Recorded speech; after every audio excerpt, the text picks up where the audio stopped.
शिक्षा में ही इतनी ताकत है जो एक सामान्य व्यक्ति को भी विशिष्ट बना सकती है। टारगेट ऑन परिवार से मैं अतुल तिवारी आप सभी का बहुत बहुत स्वागत करता हूं। हमारी यह श्रृंखला जिसमें हम परीक्षाओं के बारे में विस्तृत जानकारी और चयन प्रक्रिया के बारे में ऐसी ऐसी बातें आपको बता रहे हैं जिसके माध्यम से आप अपने चयन को सुनिश्चित कर रहे होंगे। इसी श्रृंखला में आज मैं आपको नवोदय विद्यालय समिति यानी एनवीएस 2024 की एक ऐसी वैकेंसी के बारे में बताने चल रहा हूं जिसके बारे में अगर आप जानेंगे तो आप अपने भविष्य को और बेहतर बना सकते हैं। आप सभी का बहुत बहुत स्वागत है। अगर वीडियो और जानकारी आपको पसंद आए तो इसको आप लाइक कर सकते हैं और अपने विचार आप कमेंट के माध्यम से नीचे हमें बता सकते हैं। साथियों, अगर हम पढ़ने पढ़ाने की दुनिया में हैं तो हमें हर एक बात पर नजर रखनी चाहिए जो हमारे भविष्य को संवार सकती है, सजा सकती है। हर एक वैकेंसी पर नजर रखनी चाहिए, हर एक छोटी बड़ी बारीकियों पर नजर रखनी चाहिए ताकि चयन के इस सफर में किसी भी जगह से हम बाहर ना हो सके। यह श्रृंखला आपके लिए इसीलिए समर्पित है ताकि आपको आपकी सफलता को 100% सुनिश्चित कर सके। नवोदय विद्यालय देश में कई ऐसे लगभग 700 विद्यालय हैं जो आम आदमी को एजुकेशन प्रोवाइड कर रहे हैं। ये विद्यालय हमारे हर जिले में मौजूद होंगे और अगर इनकी संख्या देखें तो लगभग 700 के करीब हमारे पूरे देश में इनकी संख्या है। अभी हाल ही में इनका एक कैलेंडर आया। इस वीडियो में मैं आपको कैलेंडर पदों के बारे में, चयन प्रक्रिया के बारे में और योग्यता के बारे में एक डिटेल जानकारी देने चल रहा हूं। सबसे पहले मैं आपको बताता हूं कि नवोदय विद्यालय में किस तरह की भर्तियां होती हैं। देखिए, नवोदय विद्यालय समिति में दोनों तरह की भर्तियां संपन्न होती हैं। एक टीचिंग स्टाफ की भी होती है यानी जो टीचर्स की रिक्रूटमेंट होती है, साथ के साथ नॉन टीचिंग स्टाफ भी रिक्रूट किए जाते हैं यानी जैसे क्लर्क वगैरह, इन सब की भी भर्ती इसके माध्यम से आती रहती है। एक बहुत शानदार बात वो ये हुई कि जैसे हम हर एक आयोग से डिमांड करते रहते हैं कि आप अपनी भर्ती का कैलेंडर जारी करो ताकि हम एक निश्चित रूप से जान सकें कि भर्ती कब आनी है और उसके अनुसार अपने आप को तैयार कर सकें। नवोदय विद्यालय ने हाल ही में एक बड़ी अच्छी बात करी और उन्होंने ऑफिशियल कैलेंडर जारी किया जो कि हम छात्रों के लिए बहुत बड़ी बात है क्योंकि हमको यह मालूम पड़ जाएगा कि आखिर ये वैकेंसी कब आएगी और कब इसकी डेडलाइन है, कैसे हमको तैयारी करनी है। साथियों, ऑफिशियल डॉक्यूमेंट्स हैं जो आपके एनवीएस ने जारी किया है और आपको बताया है कि हम कैसे वैकेंसीज को कर रहे हैं। आप इसको देख सकते हैं। इस कैलेंडर में मॉडल कैलेंडर बताया गया है कि हम हर साल कैसे वैकेंसीज करेंगे, जिसमें कहा गया है कि 30 जून तक हम वैकेंसीज का असेसमेंट करेंगे। 30 जून तक सुनते जाइएगा, सब बहुत जरूरी बातें हैं क्योंकि ये आपके जीवन को हल्का सा बदल सकती हैं। उसके बाद इन्होंने कहा कि हम जो फॉर्म निकालेंगे वो 15 जुलाई से लेकर 15 अगस्त के बीच में निकालेंगे। रिटन एग्जाम जो हम संपन्न कराएंगे वो 30 सितंबर के आसपास कराएंगे। और डिस्प्ले ऑफ मेरिट लिस्ट, सबसे बड़ी बात क्या है कि आजकल हमको ये मालूम नहीं रहता कि जिसका फॉर्म आ गया उसकी परीक्षा कब होगी और जिसकी परीक्षा हो गई उसका परिणाम कब होगा, जिसका परिणाम आ गया उसकी ज्वाइनिंग कब होगी। ये सबसे बड़ी बाधाएं आज हमारे जीवन में लगती हैं इस पढ़ने पढ़ाने की दुनिया में। इन्होंने ये बात कंफर्म कर दी है बिल्कुल कि हम 15 जुलाई से 15 अगस्त तक फॉर्म लेंगे, 30 सितंबर को आपकी परीक्षा होगी, 31 अक्टूबर के पहले आपका रिजल्ट आ जाएगा और अगर उसमें किसी प्रकार के मान लीजिए इंटरव्यू की जरूरत है, किसी स्किल टेस्ट की जरूरत है, जैसे नॉन टीचिंग स्टाफ में जैसे क्लर्क की वैकेंसीज आएंगी तो उसमें टाइपिंग वगैरह रहेगा, ये सब चीजें, तो ये सब हम 30 नवंबर तक कंप्लीट करा लेंगे। उसके बाद इन्होंने कहा कि display of final selection list, जो अंतिम रूप से चयनित साथी होंगे उनको 31 दिसंबर तक उनकी लिस्ट जारी कर दी जाएगी। Issue of offer of appointment followed by joining, यानी हमारी सारी समस्याओं का एक साथ समाधान कर दिया है इन्होंने कि भैया जनवरी में आपका ज्वाइनिंग लेटर भी जारी हो जाएगा। एक मॉडल कैलेंडर इन्होंने बताया और इसी के आधार पर कहा कि अगर हम साल 2024 में इसको फॉलो करें, यानी जिस वर्ष की हम बात कर रहे हैं साथियों, तो ये आपके तैयारी का अब समय सीमा है। अगर आप एनवीएस की वैकेंसीज में बैठना चाहते हैं, एनवीएस में एक सीट हासिल करना चाहते हैं, तो इन तारीखों को आज अपने स्टडी टेबल के आसपास चिपका लीजिए और बता दीजिए कि एनवीएस आ रही है। याद रखिए 30 जून तक वैकेंसी असेसमेंट होगा, यानी 30 जून तक एनवीएस में जितने पद खाली होंगे उनका विज्ञापन 15 जुलाई 2024 को निकाल दिया जाएगा और 15 अगस्त 2024 इसकी अंतिम तिथि होगी। 30 सितंबर 2024 को इसकी परीक्षा कराई जाएगी और 31 अक्टूबर 2024 को इसका रिजल्ट पब्लिश कर दिया जाएगा।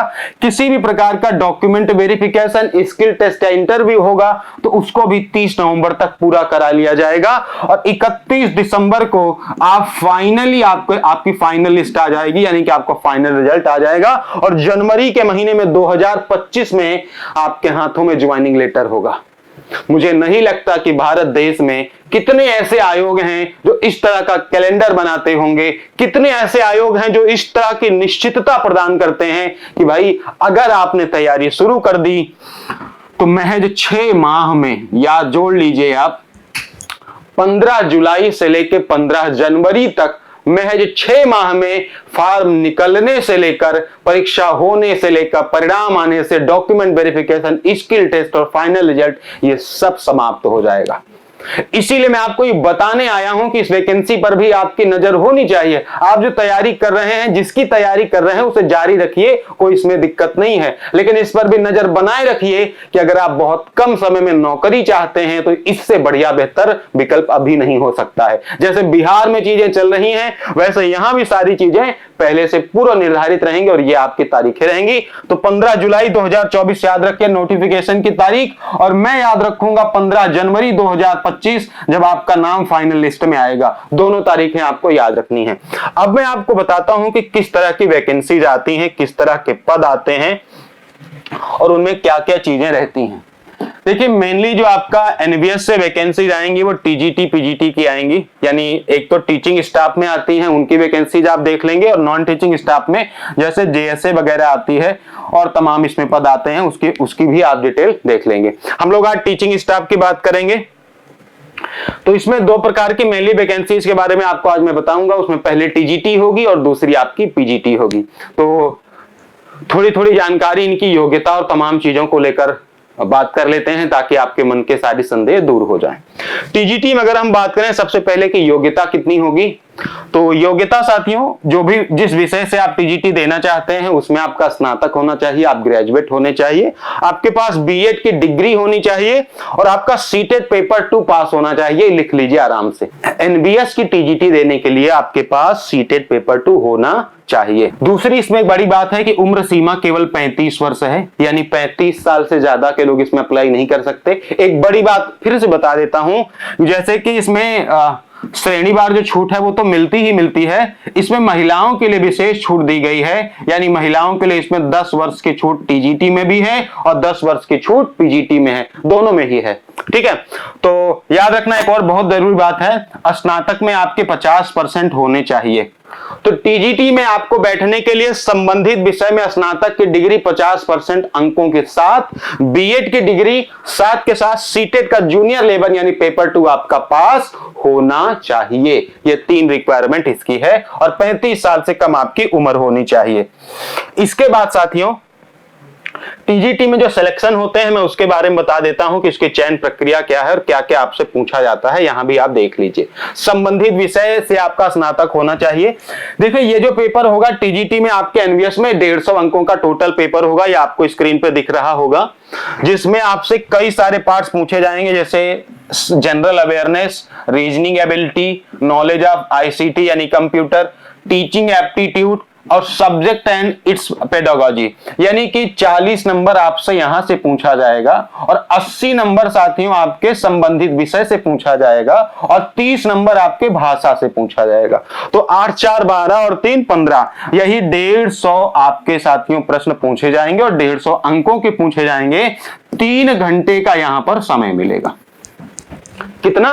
3 घंटे का समय मिलेगा। 40 नंबर आपके कॉमन होंगे सभी के लिए, 80 नंबर साथियों स्पेसिफिक विषय से पूछे जाएंगे, आपके सब्जेक्ट आप जिस विषय से टीजीटी देना चाहते हैं, और 30 नंबर आपके भाषा से पूछे जाएंगे। इन्हीं के आधार पर आपके टीजीटी में एनवीएस के टीजीटी में चयन होगा और 3 घंटे का ये पेपर होगा। इसके अलावा सैलरी तो जानते हो अच्छी खासी है, लेवल 7 की ये सैलरी है, यहाँ पे सैलरी लिखी हुई है, पढ़ लीजिए, है ना। 44,900 से 1,42,400 के ये पे रेंज में आती है। ठीक है। चलिए अब हम बात कर लेते हैं इसी के साथ पीजीटी में। तो पीजीटी में आपको बैठने के लिए पोस्ट ग्रेजुएशन आपका इंपॉर्टेंट है, यानी स्नातकोत्तर की आपके पास डिग्री होनी चाहिए और उसमें भी आपके पास 50% मस्ट है, यानी 50% जरूरी है। साथ के साथ बीएड आपके पास होना चाहिए। उम्र आपकी होनी चाहिए 40 वर्ष मैक्सिमम। आपका जो कैटेगरी वाइज छूट है वो तो मिलेगा ही मिलेगा, महिलाओं को विशेष छूट है यहां पर, और वो छूट है लगभग 10 वर्ष की। बाकी जिस कैटेगरी का जितना है वो आपको मिलना ही है, ठीक है। तो ये पीजीटी हो गया, पोस्ट ग्रेजुएशन विद 50%, बीएड की डिग्री और उम्र होनी चाहिए 40 साल से कम, और छूट आपको मिल पाएगी। अगर हम इसके सिलेक्शन प्रोसेस की बात करें कि इसका रिटन एग्जाम कैसे होगा, तो लगभग टीजीटी की ही तरह है, बस थोड़ा सा बदलाव है इसमें। थोड़ा सा बदलाव क्या है वो देख लेंगे। जनरल अवेयरनेस यहाँ पे 10 अंकों का होता है, रीजनिंग यहाँ पे 20 की पूछ ली जाती है, और नॉलेज ऑफ आईसीटी 10 का, यानी ये 40 नंबर यहाँ भी सभी के लिए कॉमन रहते हैं। उसके बाद 50 नंबर इसमें 50 हो जाते हैं। उसके बाद 80 नंबर आपके विषय से पूछे जाएंगे और 20 नंबर आपके भाषा से, यानी जो टीजीटी में भाषा 30 अंकों की होती थी वही यहाँ पर 20 अंकों की हो जाएगी। 150 प्रश्न यहाँ भी रहेंगे, 150 अंक यहाँ भी रहेंगे, नेगेटिव मार्किंग नहीं रहेगी। 3 घंटे का समय आपको उपलब्ध कराया जाएगा। तो ये आपके टीजीटी का भी सिलेक्शन प्रोसेस हो गया, आपके पीजीटी का भी सिलेक्शन प्रोसेस हो गया। नंबर ऑफ क्वेश्चंस मालूम पड़ गए। Subject concerned and it's pedagogy, यानी जिस विषय से आप पीजीटी देना चाहते हैं उससे आपके 80 नंबर पूछे जाएंगे। सैलरी इसकी यहां भी डिस्कस्ड है। लेवल 8 की सैलरी है 47,600 से लेकर 1,51,100 के आसपास इसकी पे मैट्रिक्स है, ठीक है। तो ये इसकी छोटी छोटी बातें हुई। तो साथियों, मैंने आपको कैलेंडर बता दिया कि साल में कब वैकेंसी आएगी, और पदों की संख्या तो साथियों जब नोटिफिकेशन आएगा उसके बाद ही हम लोग बता सकते हैं। इस देश में लगभग 700 नवोदय विद्यालय हैं, और 30 जून तक जितने पद खाली रहेंगे उन सभी पर आपके वैकेंसीज निकाली जाएगी। तो ये 15 जुलाई को मालूम पड़ेगा। चयन प्रक्रिया हमने आपको बता दिया, योग्यता बता दिया, सैलरी बता दिया, सब कुछ अब आपके सामने है। अब आपको ये निर्णय लेना है कि आपको इस वैकेंसी पर नजर रखनी है या नहीं रखनी है, और अगर रखनी है तो कितनी मजबूती से रखनी है, क्योंकि आप देख लीजिए कि यहां सब कुछ प्री डिफाइंड है, पहले से निर्धारित है। आपका कैलेंडर निर्धारित है, आपके रिजल्ट आने की तिथि निर्धारित है, यहां तक कि आपके ज्वाइनिंग की तिथि भी निर्धारित है। तो मेरे हिसाब से भारत देश में ऐसे बहुत कम ही एग्जाम हैं जो इस तरह के कैलेंडर के साथ होते होंगे। मैंने या तो अभी एनवीएस की परीक्षा के कैलेंडर देखे हैं, या फिर मैंने अभी बीपीएससी के कैलेंडर देखे हैं। हालांकि केवीएस की प्रक्रिया भी तेज होती है, लेकिन इस तरह का कैलेंडर वहां भी जारी नहीं किया जाता है। यानी 2 ही परीक्षाएं यहां पर आपके पास हैं, है ना। तो साथियों, अगर आप इस परीक्षा में बैठना चाहते हैं तो सारी जानकारी आपके पास है। हाँ, मैं एक वीडियो और एक दिन लेकर आऊंगा जिसमें मैं जो आपकी योग्यता है उसको अलग से बताऊंगा, क्योंकि टीजीटी में बहुत विषय होते हैं और पीजीटी में विषय होते हैं। तो उस पर मैं एक डिटेल वीडियो सिर्फ योग्यता का, सिर्फ एलिजिबिलिटी का लेकर आऊंगा। तो बहुत बहुत शुक्रिया आप सभी का। उम्मीद है कि सीरीज आपको पसंद आ रही होगी, और आने वाले दिनों में भी हम इसी तरह हर एक परीक्षा के महत्वपूर्ण बिंदुओं और जरूरी बातों को कवर कर रहे होंगे, ठीक है। So thank you so much.